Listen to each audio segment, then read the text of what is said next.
It is 8:30, so if I can call the meeting to order and welcome you all to the June meeting of the Audit and Risk Committee. Thank you for your time this morning. Thank you for the staff team for putting the papers together. We have an interesting meeting this morning. Firstly, to record apologies. There is an apology for Councillor Morrell. And also an apology for Graham Mitchell, who is currently overseas. Are there any other apologies for either non-attendance or early departure? There being none, I will move that we accept the apologies of Councillor Morrell and Graham Mitchell, seconded by Councillor Duncan. All those in favour, please say aye. Contrary, carried. We have not received any requests for public participation today. Next agenda item, conflicts of interest. Always important that we pause at the beginning of the meeting, consider conflicts of interest, make sure that our interest register's up to date. So I will ask the question, has anybody got any particular conflict on any agenda items today? There not being any, thank you for that. We have no notifications of items of extraordinary business. So we'll move into our first substantive agenda item, which is the confirmation of our meeting minutes for the 10th of March. So we have those in the papers. Are there any changes to be made to those minutes?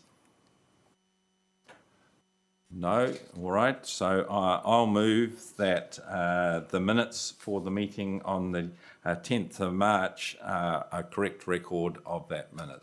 All those in seconder for that, thank you, Councillor Turan. It's been moved and seconded. All those in favour, please say aye. Aye. Contrary, carried. Right, agenda item 6.1, our regular health and safety quarterly report.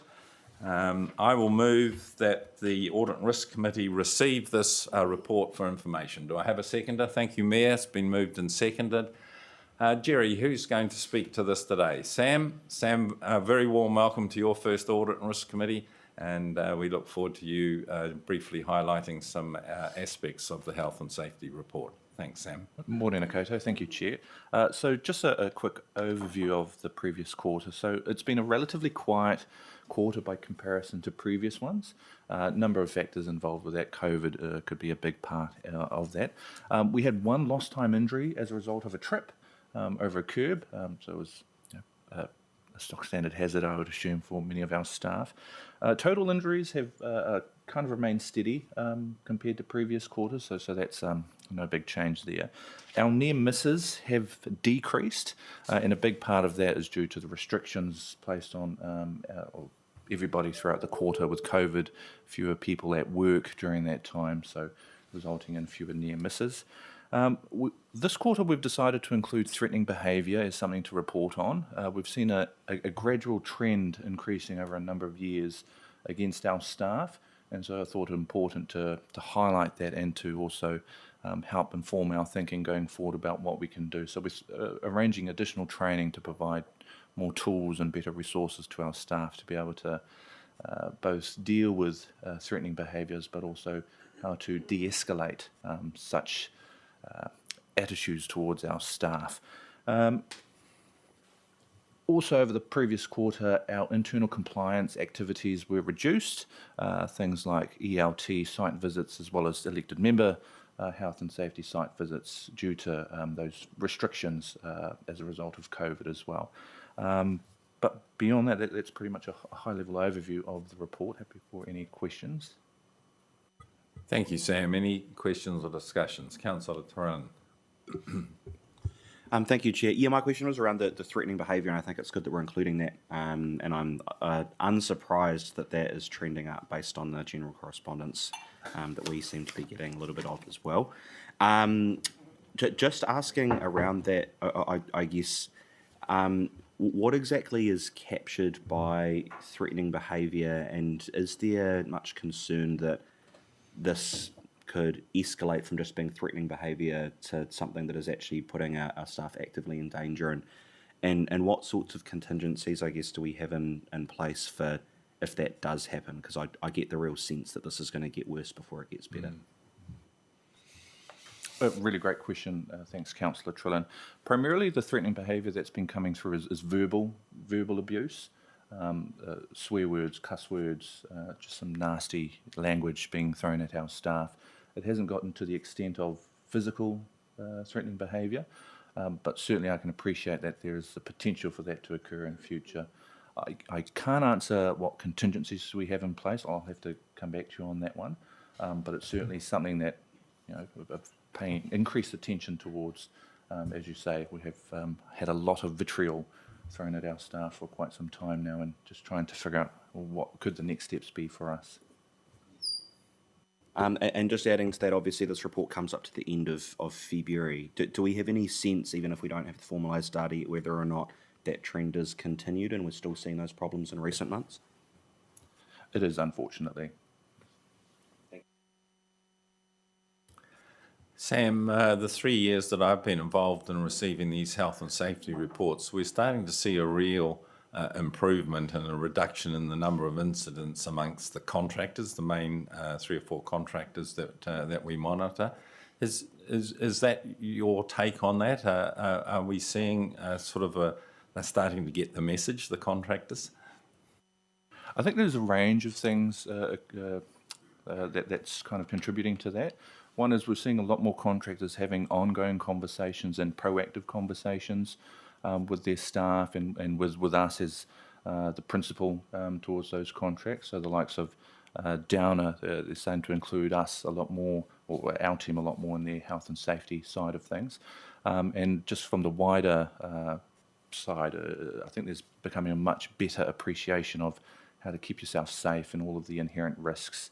But also over the last few years, we've had COVID, which has kind of contributed to, I guess, a decrease in some of those incidents coming through. But certainly, health and safety is becoming much more prominent. I've been around the business where it's now forefront at a lot of business units' agenda items.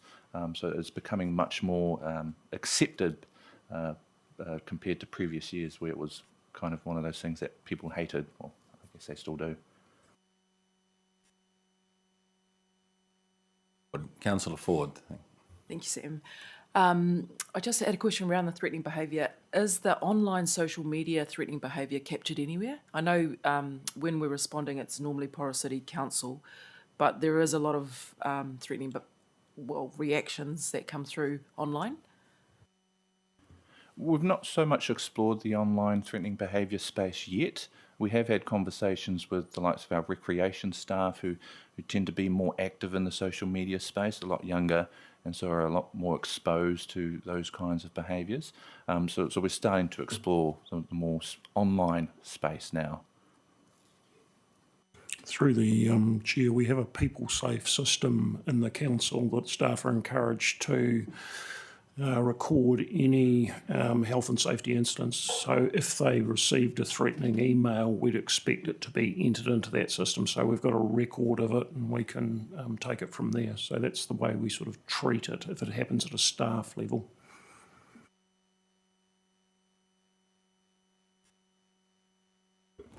Through the chair, if I could just add, we do also monitor social media, and if we see anything come in that feels like a direct threat that's singling out staff members or elected members, we do put it in People Safe, and we also do report them to the police and to Facebook. So we do have those steps in place for the worst one, but it's hard when it's just blanket against everybody. But if we do feel like there's someone or anything that actually feels like it's got any physical threat sort of behind it, we do put those in the system, and we're keeping a real close eye on that because it is the way of the world at the moment, it seems. Thank you, Hannah. Any further discussion on health and safety? Thanks again, Sam and Jerry. It's important reporting, and we do appreciate getting this thorough report at our meetings. So it's been moved and seconded. All those in favour that we receive the health and safety report for our information, please say aye. Contrary, carried. Thank you. Agenda item 6.2. the strategic risk radar. We are being asked to receive the report for information and agree to approve the report being provided to Council on the 30th of June for their noting.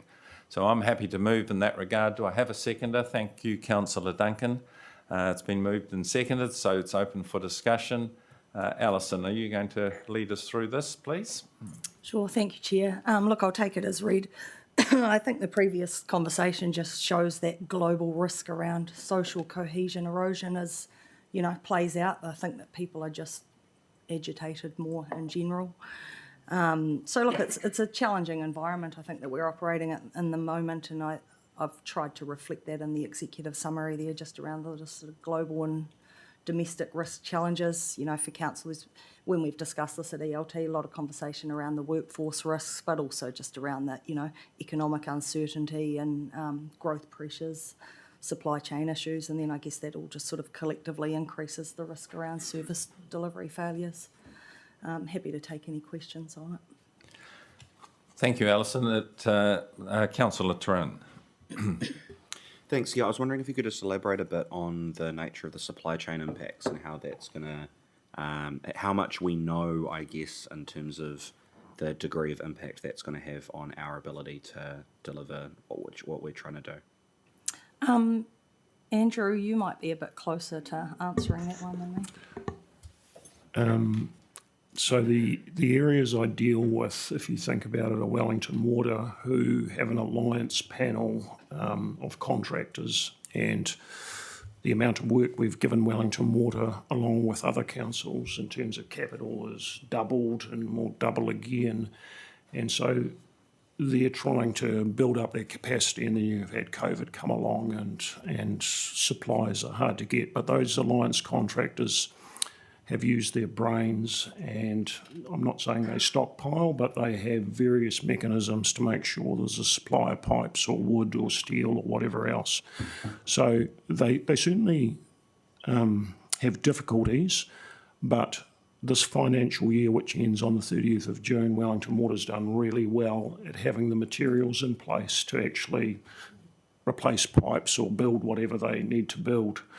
I'm watching Porirua East with Tiaranga, again, and alliance partners really struggling, but again, KO has alliance partners in Auckland, so they talk about if we're getting pipes up there, can we get pipes for Porirua, how do we get that sort of stuff. So wood for trenching is difficult, those sorts of things, but generally we perhaps there's been delays in getting bits and pieces, but generally it hasn't affected our work program too badly. On the roading side, Downers are working their magic, so we haven't faced a shortage in getting asphalt or materials for roads.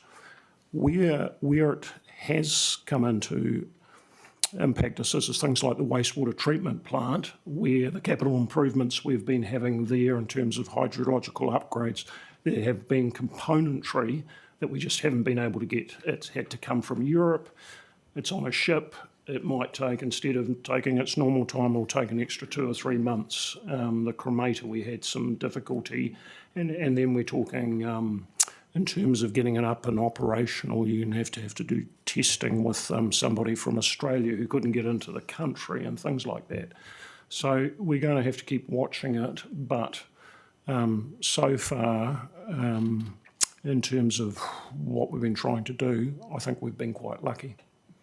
Cool, thank you. And I just had one other question as well, just in relation to the natural disaster update. I think, as far as I can tell, that's the only one where there was a significant move, where we've seen that the risk has increased to being more likely, but the consequences decreased from extreme to major.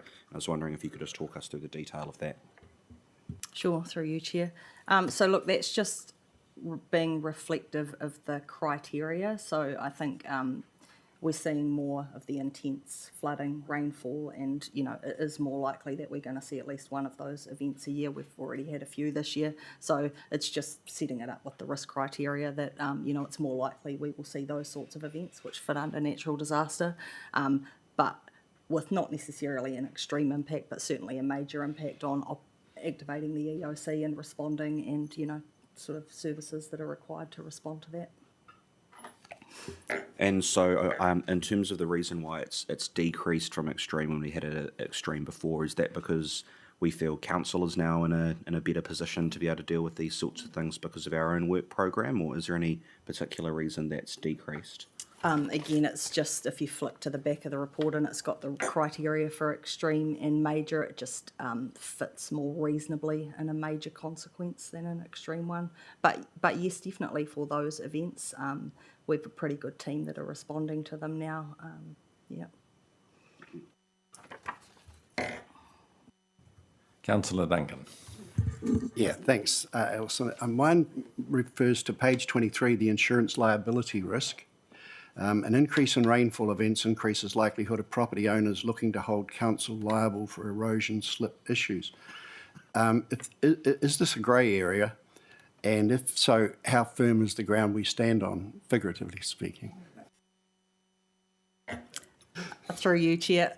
I don't think it's a grey area, but every one of those, you know, every time we have a slip somewhere, I notify those to the insurers, and there is definitely some of those are complex in terms of working out liability. And I think about the time that I've spent on some of those claims just working through with lawyers and the insurance around who is liable, and, you know, so I think it's just recognising that the more rain and intense we get, the more time we are spending on some of those issues. Great, because I go on to page 34, the major infrastructure failure, and I couldn't help but think when I read about that, when councillors went out to Porirua Bay to have a look at the road, the problems that they're having there, and I tied it back to this liability risk, and I thought, God, if that's the same as Albatross Close, then we're in trouble.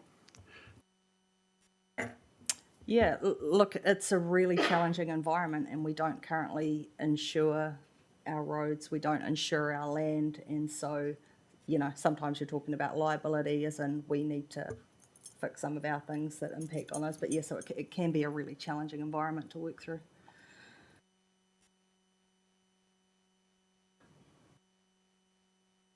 No further discussion. Thank you for that.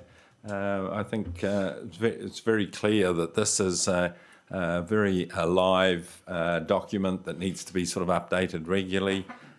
We see these risks changing, and certainly our response to them having to be very sort of flexible. So, as I've said in the past, this heat map, if I can refer to it as that, is a very good tool. And thank you for the work that goes into that. So it's been moved and seconded that we receive the report for information, and we also agree to approve the report being provided to Council at 30th of June for their noting. So all those in favour of that, please say aye. Contrary, carried. Thank you for that. Agenda item 6.3. Which is our Risk and Assurance Quarterly Report, and also the proposed Risk and Insurance Plan for the coming year 2022-23. We've been asked to receive the report and agree to approve the Risk and Insurance Plan for 22-23. So I'm happy to move in that direction. Do I have a seconder? Thank you, Mayor. Again, Alison, I think you are still in the chair on this agenda item. Thank you. Thank you, Chair. I'll take it as read. The current plan is tracking really well, and so just over to the forward plan. The only thing that has changed since I wrote this paper is that I've advised that I'm finishing up with Council at the end of the month, so I just need to flag that that may slow the implementation of the plan going forward until Joe recruits in that space, but sort of we're working towards mitigating some of that stuff now. The sensitive expenditure audit, we're just in the process of outsourcing that, and then the little review I do to help the team with the Food Act quality management system, I'll do that next week so that that's done, and then, you know, like I say, I think it's probably timing wise it's well set up for whoever's coming in. Happy to take any questions. Thank you, Alison, acknowledging your work and You're surely going to be missed here at council. But thank you very much for putting this plan for the next year in place, because as you say, whatever arrangements are put in place going forward, having this plan there is a great starting point and smooths that transition to, from you to new arrangements. So any further discussion? Councillor Duncan. Yeah, thanks again, Alison. Mine refers to page 41, proposed 2022-23 risk and assurance plan. Item 9, I note the plan will use additional resources, including outsourcing. Now, I was intrigued on page 39 under the heading 2021-22 risk and assurance plan progress. Item 2, first bullet point, refers to using co-sourcing. And I can understand co-sourcing because you retain an element of control, and I wondered why was that thought of for this particular part as well? Yeah, look, it just depends on the audit and what the technical skills that are required. So co-sourcing for the building and resource consents, working through the plan with Nick, there are parts of that I can do and parts of that I would like some more technical expertise with someone with a bit more background in that area. So that's why we work with that. Something like sensitive expenditure, yes, although I'm capable of doing that, the point of fully outsourcing that one this year is just to make sure that happens and, is reported in a timely manner while somebody new is getting into the role.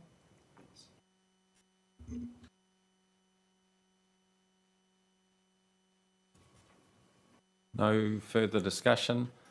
All right. Thank you, Alison, and all the best for your final few days in the role, and all the best in your new role. So we've been asked to receive this report and agree to approve the risk and assurance plan for 2022-23. Been moved and seconded. All those in favour, please say aye. Aye. Contrary, carried. Thank you for that. 6.4 is our quarterly Treasury investment and liability management update. We've been asked to receive the report for information for the period ended the 31st of March. I'm happy to move in that direction. Do I have a seconder? Thank you, Councillor Torellin. Open for discussion. Sorry, Councillor Ford, I'm looking that way. Next one. Yeah, we'll get you in the minutes yet. Yeah. Graham, welcome in this role of the Treasury. So again, if we can take the report as read and if you can highlight the components of it for us, please. Thank you. Thank you, Chair. Good morning, everyone. The report shows that we're fully compliant on the investment and liability management policy as at the end of March.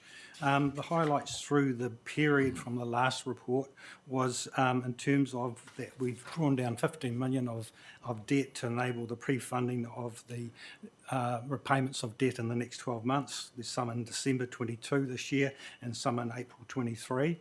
So we've pre-funded that. And then we've placed monies on deposits and to match the maturities. So that's the highlights basically. So we're fully compliant and we've already pre-funded our next lot of repayments of debt. Thank you, Graham. Can I just ask, in this sort of strange market at the moment, are we still getting a margin on interest, that the money on deposit from what it's costing us to borrow? Yes, we have.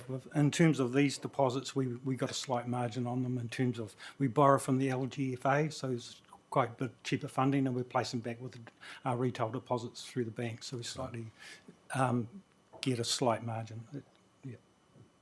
Thank you, Graham. Councillor Leggett. Can I just ask a question, Graham? Do we normally pre-fund repayments this early, or is it because of the state of the market and potential for interest rate rises that we're doing it early like this? We normally pre-fund, and it's mainly to do with our credit rating through Standards & Poor's, and we actually met with them yesterday, and they quite like the pre-funding, and it helps our credit rating. So we normally pre-fund the maturities of 12 months. So therefore helps our cost of funds. Yep. Correct. Yeah. All right, this is an important report that we're able to see that the council remains, within the requirements. It's well and truly doing that, and thank you, Graham, for that. Any further discussion? Okay, it's been moved and seconded that we receive the report for the period to the 30th of March. All those in favour, please say aye. Aye. Contrary, carried. Right, agenda item 6.5, our regular update on the Datascape project. Again, we've been asked to receive this report for our information. I'm happy to move that, and Councillor Ford is very happy to second that. So, all right, so it's been moved and seconded. Before we open it up for discussion, if we ask Joe to update us on the report that we've got here, and perhaps bring it up to the minute as well. So, thank you, Joe. So through the chair, we have today the go, no-go decision on customer and My Porirua. So one is the digital front counter, and the other is moving our CRMs into the new Datascape. There's nothing at this moment to say that we would not be going live on Monday. And that gives us the platform now for regulatory. In relation to finance, property and rating, it has been a bumpy 9 months. We are the first council, we're the first medium-sized council in Australasia, and we are the first council in New Zealand. As Datascape become more mature, Datacom become more mature with software as a service, it's a test for us because we get releases every 4 weeks. There's a release going in tonight. So we're upgrading software. So we don't do the big upgrades like you used to do in the past, where you do an upgrade at the end of once a year, or finance usually relied on, if you had the same payroll system, finance quite often relied on payroll to want to put the new taxes in, and then you would upgrade the finance system because you'd be. We don't have that because we're not connected, but it is a very big cultural change. We've now got. We've basically got the core financials. We had a lot of success in the last release in resolving some of our outstanding issues. This week, Datacom are here doing the training and reporting, forecast and modelling to set it up for the 1 July. And we've got support from Datacom we'll have the rates resolution on the 30th of June. We've got a week to calculate the rates in Datascape and have them available. So Datacom will be on site for that period of time to help us do the first rate setting in Datascape, and we're working through the year-end reporting, because again, we'll be the first council to do it. What is good news is that Datacom have been successful in getting Datascape into other councils. We really needed that. That mitigates our risk significantly, because when we were the only council, it was not. Yeah, I won't say any more. But so we won't be here on our own any longer. And they've got a regional council. And a regional council has 310 rate lines. So we're using that as a bit to really leverage off some of the issues that we've got. And they've got 2 other district councils, so we're beginning to get a bit of traction there.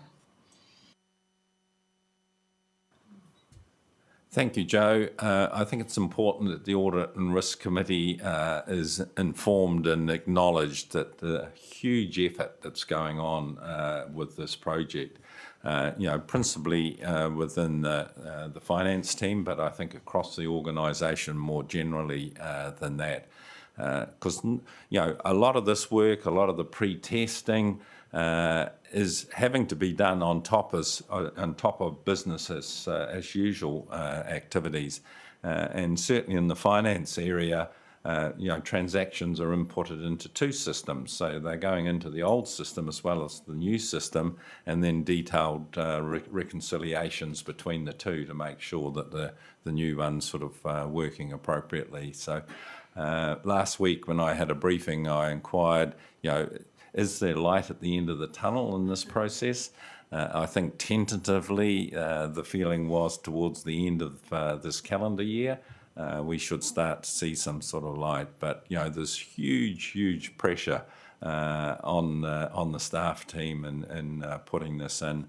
And I think it's appropriate just to be aware of that and sort of the ramifications and the possibilities that flow from that sort of workload. But, the thing that keeps them going, of course, is at the end of the day, they're going to have something that's very much better than what they've had in the past.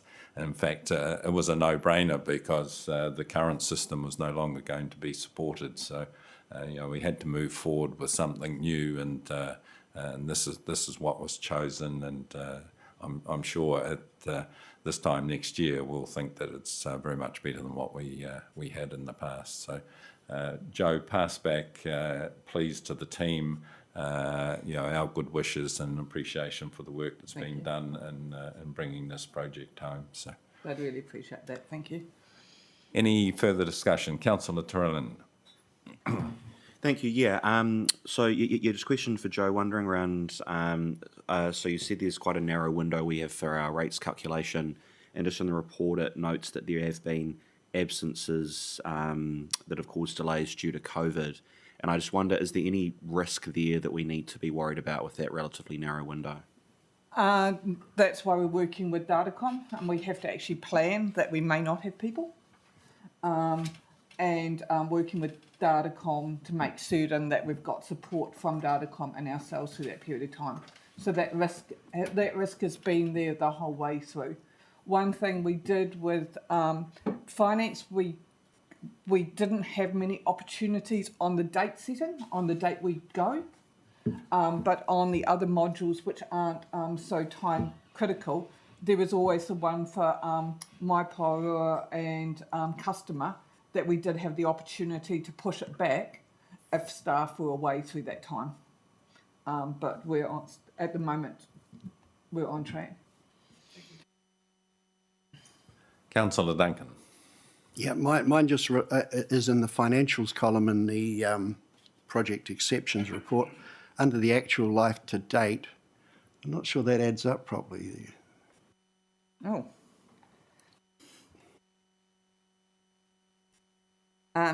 That's actually.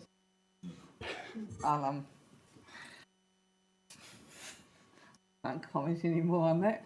We'll have a look at it, councillor. Duly noted, I think. Councillor Ford. Quick question. So we go live Monday.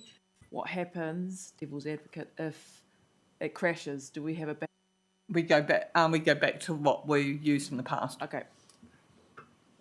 And so the digital front counter is very much a soft launch. It's there so that we can build the next regulatory process on top of it. And if it was customer, we would just go back to.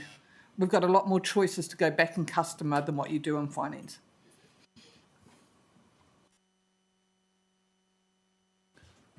All right.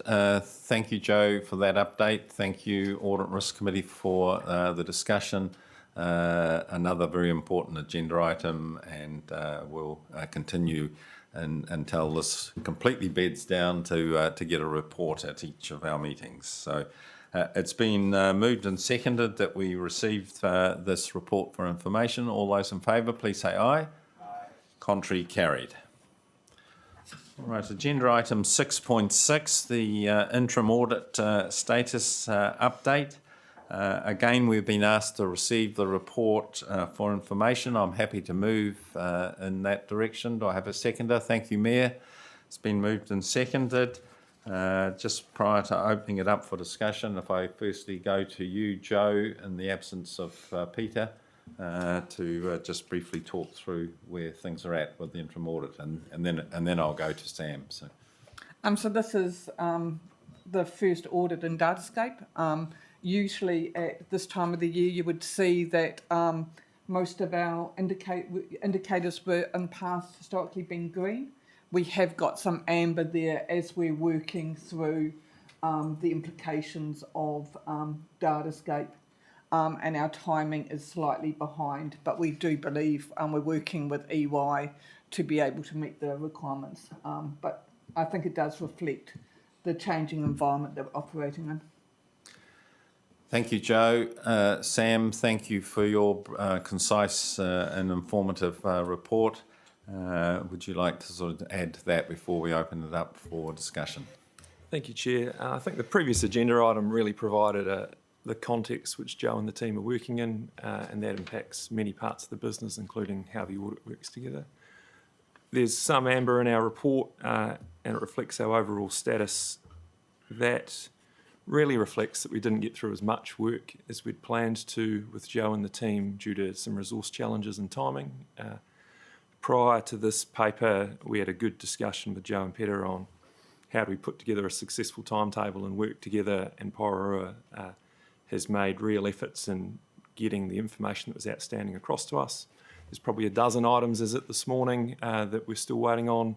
So that helps us move that along before our scheduled visit in August. But really the takeaway for the committee is, there are challenges. We've got a plan in place and are working collaboratively together, but it's not a normal year, as everyone understands. And so there'll be focused attention to work through from here to a successful conclusion, all going to plan.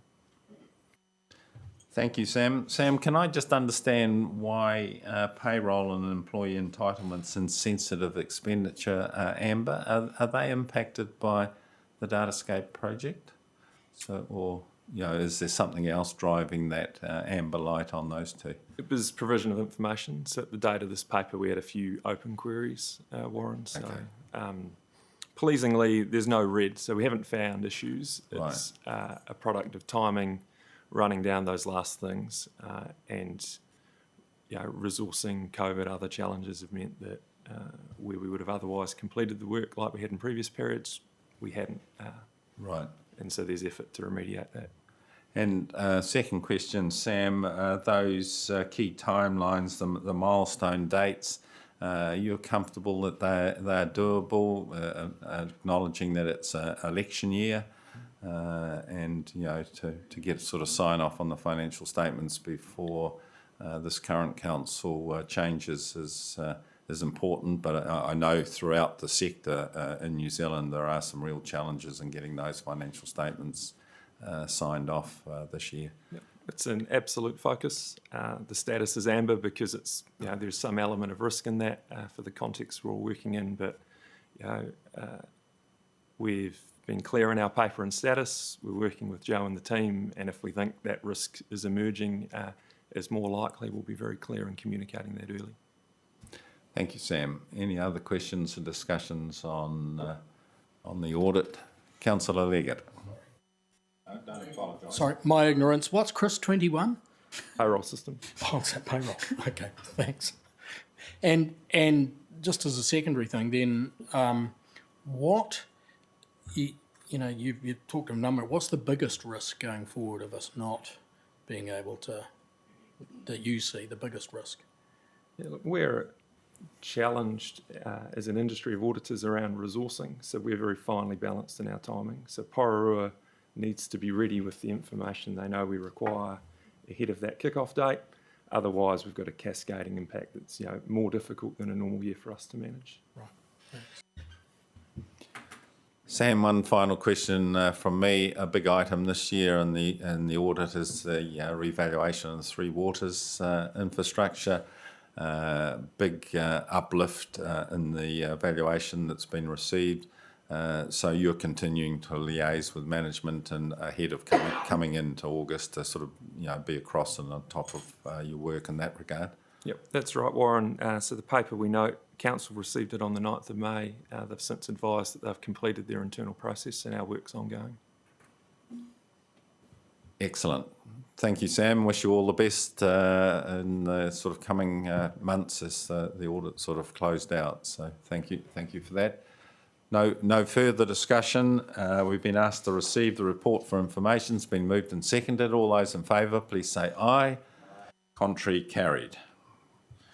Right. Agenda item 6.7 is our 6-monthly legislative compliance survey results. We've been asked to receive the report for information and also note that the survey results for the period 1 October 2021 to March 2022. Happy to move in that direction. Do I have a seconder? Thank you, Councillor Duncan. It's been moved and seconded. Joe, are you going to speak to this? Once every 6 months we get this in front of us, so thanks. So just a brief. So this is a survey we do, which surveys against our compliance with legislation. One non-compliant obligation, which, to be honest, has been there for a period of time. It is the applications of rate rebates. And I have actually looked at other councils to see what they've been doing. But what it relates to is when we get a rates rebate, the legislation, so that's for people low income that get a rebate, the legislation says that you need to spread it evenly over the 4 payments. The standard practice and all the software, both our legacy system and our currency system, is designed that the rate rebate is recognised when it is approved by DIA. And it would say that we have to split it over the 4 instalments. That's very difficult to do as well because most of these people are actually on direct debits.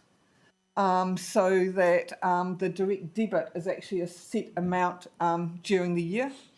So we're investigating that and what we can do. No ratepayer is disadvantaged. No ratepayer receiving the rates rebate is disadvantaged. You could say collectively all the other ratepayers are, but it'd be such a small percentage because it only applies to less than, I think it's about 500 people. And we are now just working through what does that actually mean and what can we actually do. You will see this being a non-compliance activity at the end of the next 6 months because we don't have the capacity with the same staff that implementing Datascape would be the staff that would have to be investigating how to treat this. So it'll be non-compliant through this the next financial year as we work through it.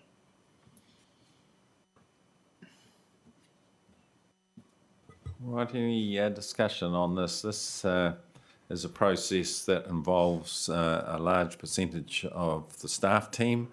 I know many people see it as burdensome, to put it politely. But I think really it is worthwhile because it does sort of every now and then throw up sort of issues like this one's thrown up in relation to the rates rebates. So I think even though it's a chore and a pain, it's a process that is worthwhile. So. All right, so we acknowledge that. Thank you for the reporting, and no doubt at the next 6-monthly update, we'll have an update on this issue and how progress is being made. So, all right, any further discussion on the legislative compliance survey? There being none, it's been moved and seconded that we receive the report and also note the survey results for the 6-month period. All those in favour, please say aye. Contrary, carried. Thank you. Moving along, 6.8 agenda item is the annual plan for 2022-23 in the budget update. We're being asked to receive this report, note the items that have been worked through in managing associated risks, cost pressures and other issues, and note that the annual plan is required to be adopted and the rates resolution passed by the 30th of June 2022. I'm happy to move in that direction, seconded by Councillor Turalin. So before we open it up for discussion, Who do I move it to? Graham, are you going to lead us through this paper, or this tricky balancing exercise that you're going through? So thanks, Graham. Oh, sorry. Thank you, Chair. I'll go through this at a high level and just the major items in terms of what I've sort of worked through with the ELT in terms of balancing the budget up. So most of the items which we've dealt through with the annual plan have been self-balancing. I've been able to balance them up through other budget adjustments. There's two major ones which haven't been, or at the end of the day we've got there, but they were the big items which we've had to deal with. One is the revaluation of the three water assets. They've approximately added $64 million worth of value to the assets, and that therefore increases depreciation. And depreciation has gone up by about 1.3 million more than what was allowed for in year 2 of the LTP. The other big item has been the interest cost on the debt, which Council has, and it's really the interest rates. The LTP had a lower and then gradual rise in terms of interest rates, but the Reserve Bank has had to go, because of inflation, has had to go higher and faster, so the average rate has moved quite a bit. And in paragraph K, I've sort of put the comparatives there, that the average borrowing cost for year 2, that's next year, was to be 2.8 in the LTP. Through the work we're doing with PwC and managing the interest rate risks, it's going to be projected to be 3.85. And the current cost of funding at the moment in April was 3.17. So that has a big impact when you've got $170 million worth of debt and taken on a bit more debt. So they were the items which were the big impacts on the annual plan. So I worked through with ELT on Tuesday, and there was 3 areas which I sort of focused on. One was the capital program and the assumption of completion of the projects. And so what we've done within the annual plan is assume that we'll complete 70% of the capital program. With the carryovers from this year to next year, the capital program for next year is approximately $126 million. It's a very large program. This year we expect to deliver about 61 million out of 83 million of capital program, about 73% of the capital program. So that's where we've sort of landed at the 70% of the completion of the budget for next year in terms of the impact on debt borrowing. So that reduces the interest cost by about $800,000 in terms of balancing the budget.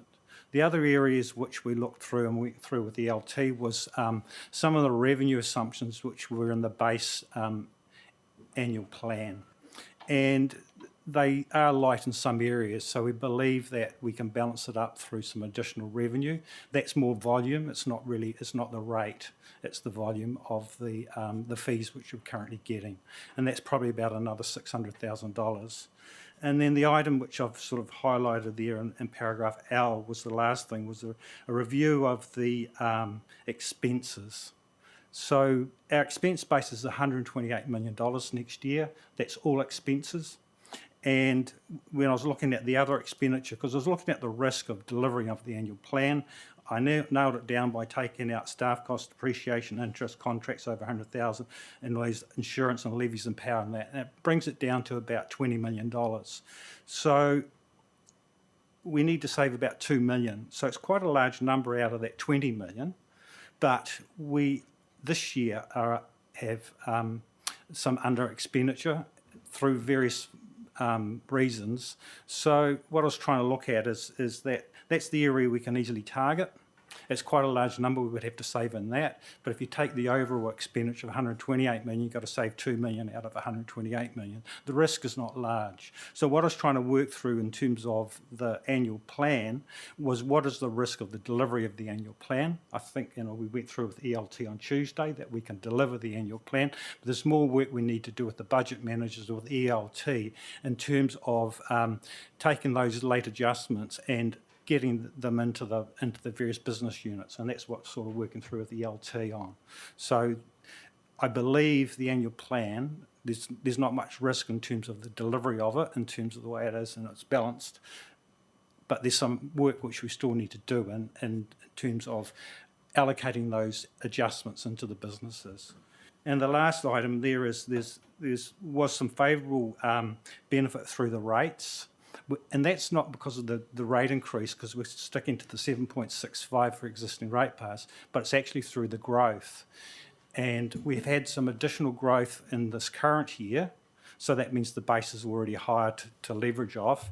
And I've done some work in terms of looking at the growth in terms of what's been coming through this year for next year when we set the rates, and there's about a 1.5% rates growth there, which is more than the 1% this year.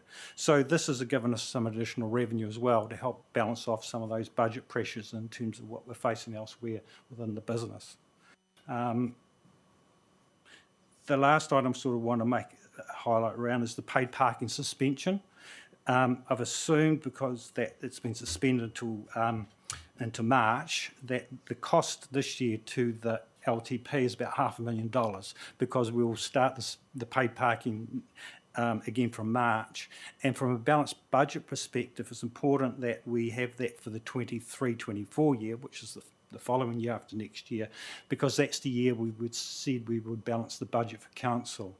So as long as it comes back in, and then it gets the revenue which you expect, because otherwise there's a 1% rate impact on that paid parking.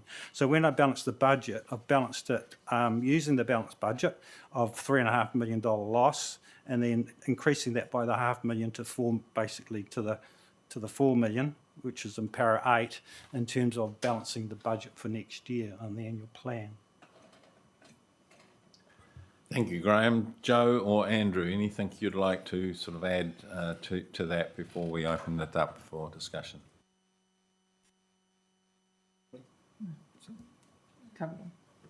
We'll work out a plan to find 2%, and if you go to the high number, 125 million of expenditure, finding a couple of million, 2%. If you went to each business unit manager and said, there's your budget, find us 2%, it's not a very nice way of doing it. So Graham's plan of trying to find the areas, and then we'll work our magic between operations and corporate to actually work out where.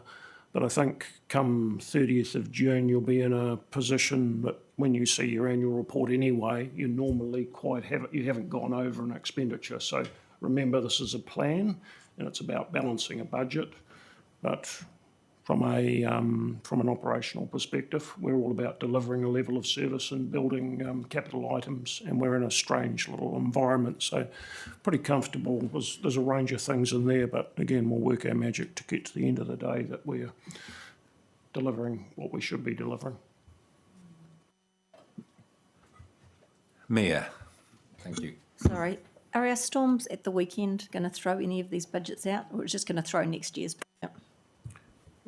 What we do is, obviously we've got to fix things up, so we're always responding. So if you put it down to parks, for example, and think of those people who went out and responded in the weekend, they might get a day in lieu on Friday or something like that. So they're not there to mow grass or do what they were doing, but these things happen all the time from that sort of point of view. Where it causes a bit more problem, and again thinking parks, they have a capital program, but if there was a slip on their land that affected a house or something else, they've got to fix it. And so that sucks some money and time out. So the playground renewal that we thought we were doing this year didn't happen. This is with previous slips, and we may have the same. So the bad weather we got last weekend and a few days before, it's usually about a month or 6 weeks goes by before we find out about a few more slips. It's exactly the same with roading. If you're thinking of your roading network and you have to do more resilience work than you thought you were going to be, you're planning, you'll be doing more resilience work. You have to do it. We work with the NZTA to try and get the proper funding. So it does affect the program in that sense. But we had slips last year, so we had bad weather last year. It's slight, we think we're on an increasing trend. Councillor Torelin. Yeah, just a question around the expected growth in new ratepayers over 22-23. So I was surprised to see that that is above what we'd assumed in the LTP, because if anything, I had thought with all the supply chain issues that we're hearing about, that development would actually potentially be slowing, and as a result, maybe fewer new ratepayers than we'd anticipated. So I just wonder what thinking has gone into that and what are we attributing it to? So we've done a lot of this leads from the pipeline for the LTP, and what assets, we took a line for the LTP at May last year, and in June through QV, a number of additional properties actually came on board. So we've already this year been reporting 680 million additional, 680,000, God, defence, 680,000 additional revenue. So we've already we've already banked that, and we've done work through the pipeline of testing against building consents to have a more robust, not waiting for the number that comes through QV in the last week of the financial year that sets it, so it's better forecasting.